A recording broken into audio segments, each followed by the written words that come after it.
할렐루야. 오늘 이 아침 오신 우리 성도님들을 모두 환영하며 또 온라인으로도 함께 하실 우리 성도님들을 환영하고 축복합니다. 우리 다 함께 내 모든 소원 기도의 제목 452장 같이 찬양하겠습니다.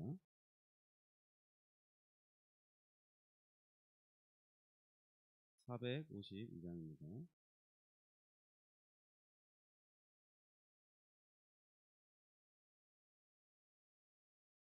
내 모든 소원 기도의 제목 예수님 닮기 원함이라.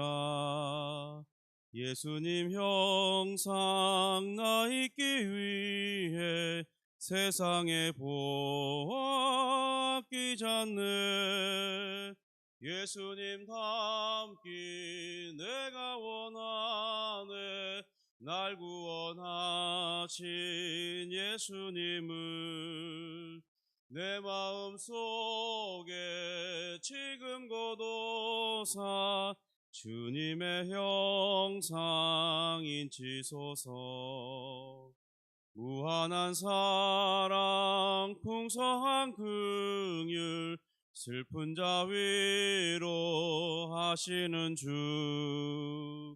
길 잃은 죄인 부르는 예수 그 형상 담게 하옵소서.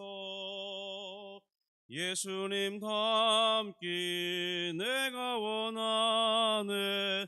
날 구원하신 예수님을 내 마음속에 지금 고도사 주님의 형상 인치소서. 거룩한 예수 거룩한 주님 원수의 멸시 참으시사 우리를 위해 고난을 받은 구주를 담게 하옵소서. 예수님 닮기 내가 원하네. 날 구원하신 예수님을 내 마음속에 지금 고도사 주님의 형상 인치소서. 아멘. 우리 다 함께 사도신경으로 우리의 신앙을 고백하겠습니다. 전능하사 천지를 만드신 하나님 아버지를 내가 믿사오며 그 외아들 우리 주 예수 그리스도를 믿사오니 이는 성령으로 잉태하사 동정녀 마리아에게 나시고 본디오 빌라도에게 고난을 받으사 십자가에 못 박혀 죽으시고 장사한 지 사흘 만에 죽은 자 가운데서 다시 살아나시며 하늘에 오르사 전능하신 하나님 우편에 앉아 계시다가 저리로서 산자와 죽은 자를 심판하러 오시리라. 성령을 믿사오며 거룩한 공회와 성도가 서로부터 하는 것과 죄를 사하여 주시는 것과 몸이 다시 사는 것과 영원히 사는 것을 믿사옵나이다. 아멘. 하나님 아버지 감사합니다. 우리에게 또 새로운 한 주 가운데 화요일 아침 예배를 드릴 수 있도록 인도해 주시니 감사합니다. 주님, 말씀 속에 늘 우리가 힘을 얻고 말씀 속에 담겨있는 우리 하나님의 사랑을 깨달아 알아가며 우리 또한 주님을 닮아 사랑하는 자로 살아갈 수 있도록 인도하여 주옵소서. 주님, 누군가에게 사랑을 받을 때 내 마음이 기쁜 것처럼 또한 내가 누군가를 사랑함으로 그를 기쁘게 하는 그런 사람으로 살 수 있도록 도와주시옵소서. 감사하며 예수님의 이름으로 기도합니다. 아멘. 오늘 함께 보실 말씀은 요한일서 4장 12절부터 21절 말씀입니다. 요한일서 4장 12절부터 21절 말씀입니다.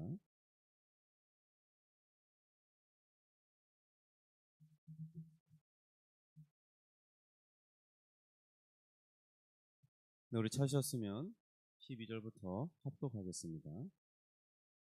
어느 때나 하나님을 본 사람이 없으되 만일 우리가 서로 사랑하면 하나님이 우리 안에 거하시고 그의 사랑이 우리 안에 온전히 이루어지느니라. 그의 성령을 우리에게 주심으로 우리가 그 안에 거하고 그가 우리 안에 거하시는 줄을 아느니라.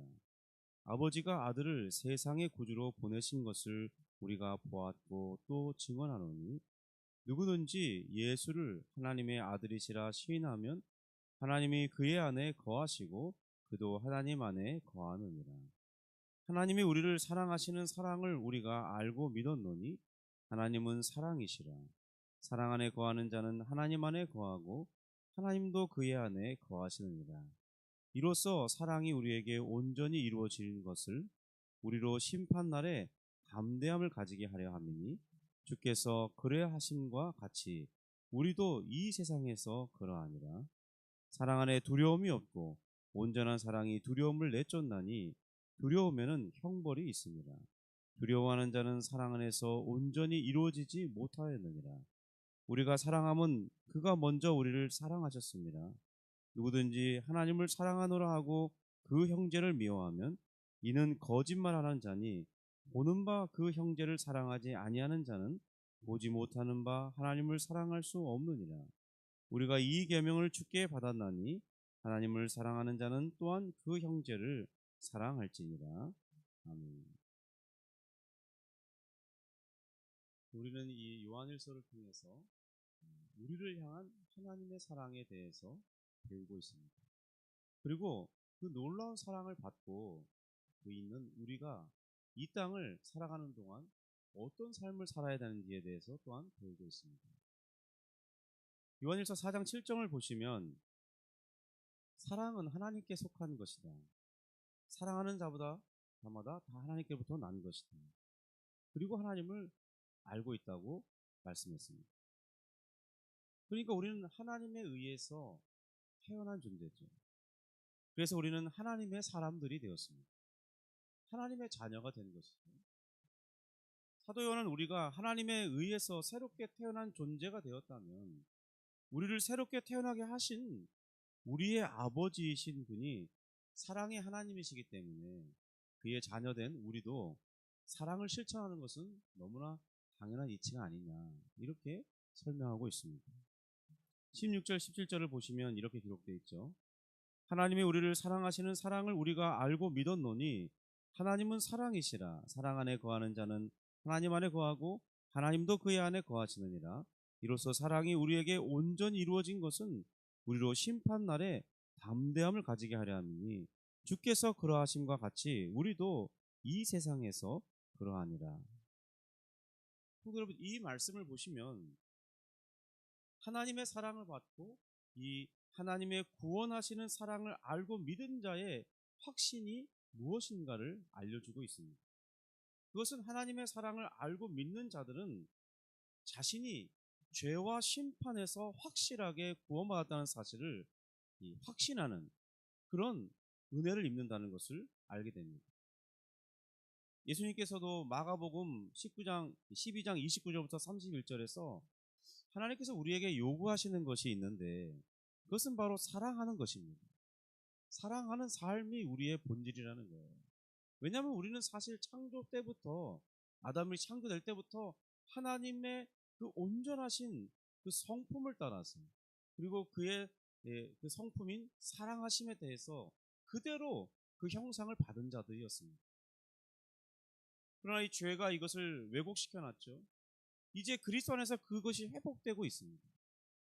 그러니까 하나님께서 우리에게 요구하시는 것은 여전히 동일해요. 바로 하나님이 사랑하심처럼 우리도 사랑하는 삶을 사는 것입니다. 그래서 마가복음 12장 29절부터 31절에서 율법의 가장 큰 계명은 하나님을 사랑하는 것이고 그리고 내 이웃을 내 몸과 같이 사랑하는 것이라고 말씀했던 것입니다. 우리가 사랑하는 삶을 살게 될 때 우리에게는 과연 어떤 결과가 주어지는 것일까요? 그러니까 결과론적인 입장에서 한번 바라볼 때 물론 우리가 그 결과 때문에 그 결과가 주어지기 때문에 우리가 사랑하는 삶을 살아내야 된다. 그것은 아닐 수 있겠죠.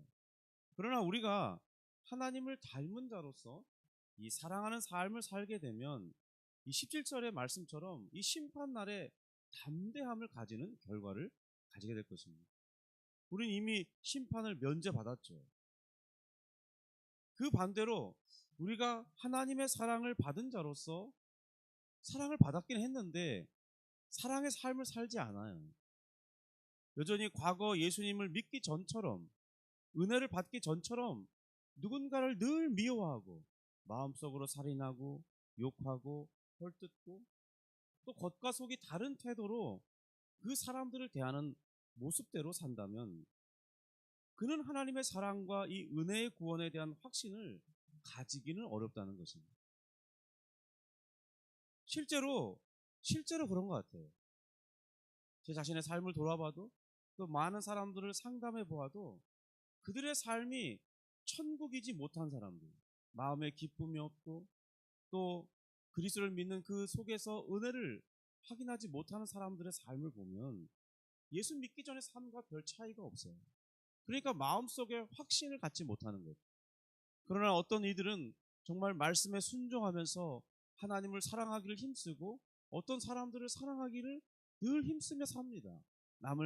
남에게 봉사하고 또 신자로서 이 섬기는 삶이 너무나 자연스럽게 행하는 사람들을 봐요. 그런 사람들의 마음속에는 이 사랑에 대한 확신이 있고 또 내가 하나님의 은혜 받은 자임에 대한 확신이 있어요. 이런 차이가 분명하다는 것이죠. 우리가 왜 사랑하는 삶을 살아야 하겠습니까? 이것은 하나님의 사랑받은 자의 마땅한 태도이기도 합니다. 그러나 다른 한편으로는 우리가 하나님을 닮아서 사랑하는 삶을 살게 될 때 바로 우리에게 주어질 복을 위한 것이기 때문이기도 합니다. 하나님께서 우리에게 사랑하라고 하실 때에는 우리가 사랑할 때 누릴 복이 있기 때문에 사랑하며 살라고 말씀하고 있다는 것입니다. 당시에 이 편지를 받은 사람의 처지는 매우 이 어려운 상황에 있었습니다.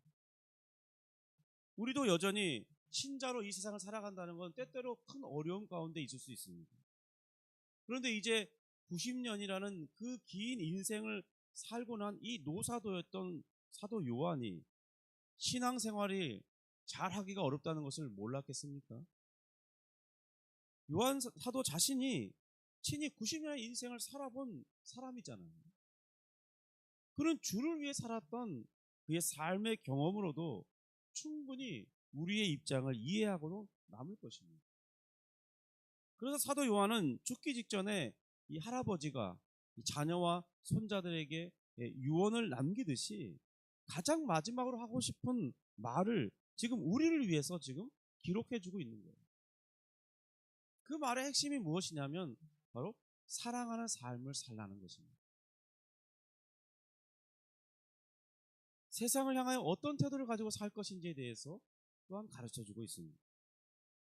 성도 여러분, 하나님께서 우리를 사랑하고 계십니다. 그래서 혹시라도 그 사랑에 대해서 모르는 것이 있다, 불확실한 것이 있다고 생각이 드십니까? 하나님의 아들이신 예수 그리스도께서 나를 사랑하시고 나를 위해 자신을 희생하셨다는 말이 별로 기쁨을 주고 있지 못하십니까? 그렇다면 우리는 다시 한번 우리 자신에게 되물어봐야 됩니다. 왜 그 하나님의 사랑을 아들을 통해 보여주신 그 사랑에 대해서 나는 이렇게 느끼지 못하는가? 그 사실이 왜 그 진리가 기쁨이 되지 못하는가? 되물어봐야 한다는 거예요. 내가 바로 하나님의 이 사랑 안에 거하며 하나님이 요구하시는 이 사랑의 삶을 실천하고 있느냐고 물어보라는 거예요. 예수님을 믿은 지 오래됐음에도 불구하고 누군가를 사랑하는데 인색한 삶을 살고 있다면 바로 그 삶 때문에 그 그리스도의 구원이 내게 큰 기쁨이 안 되는 것도 있다는 거예요. 그 점을 되돌아보라는 거죠. 우리 자신을 시험하는 방법이 바로 16절에 나와 있습니다. 우리 16절에 보면 이렇게 되어 있죠. 하나님은 사랑이시라. 사랑 안에 거하는 자는 하나님 안에 거하고 하나님도 그 안에 거하시느니라. 우리 자신이 하나님의 사랑 안에 있는지 확실하게 살펴볼 수 있는 하나의 좋은 방법은 우리 자신이 바로 이 사랑의 삶을 실천하는 것입니다. 우리가 사랑하며 사는 삶은 신자와 불신자를 구분짓는 가장 확실한 구분선이 돼요. 그리스도인과 비그리스도인의 가장 큰 차이는 바로 사랑의 삶을 실천하는 그 모습의 차이가 납니다. 실제로 많은 사람들을 전도하는 전도의 어떤 하는 그 전도인을 보고 교회에 오는 사람들은 대부분 무엇을 고백하냐면 그 사람이 보여준 그 사랑의 모습 때문에 감명받고 교회에 오기로 하는데 매우 중요한 역할을 했다고 고백한다는 거예요. 그 사랑이 비록 완전하지 않을 수도 있죠. 훌륭하지 못할 수도 있습니다. 그러나 일관되게 자신을 사랑해주는 그 사람의 모습 때문에 통해서 그는 예수 그리스도를 보고 교회를 나가야 되겠다는 그 생각을 하게 된다는 것이죠. 요한일서 3장 12절을 다시 한번 보면 이렇게 되어 있습니다. 3장 12절을 보면요. 가인같이 하지 말라. 그는 악한 자에게 속하여 그 아우를 죽였으니 어떤 이유로 죽였느냐. 자기의 행위는 악하고 그의 아우의 행위는 의로웁니다. 그러니까 이 가인은 어떤 사람을 상징하는 사람이냐면 불신자의 상태를 대표해주는 사람이에요.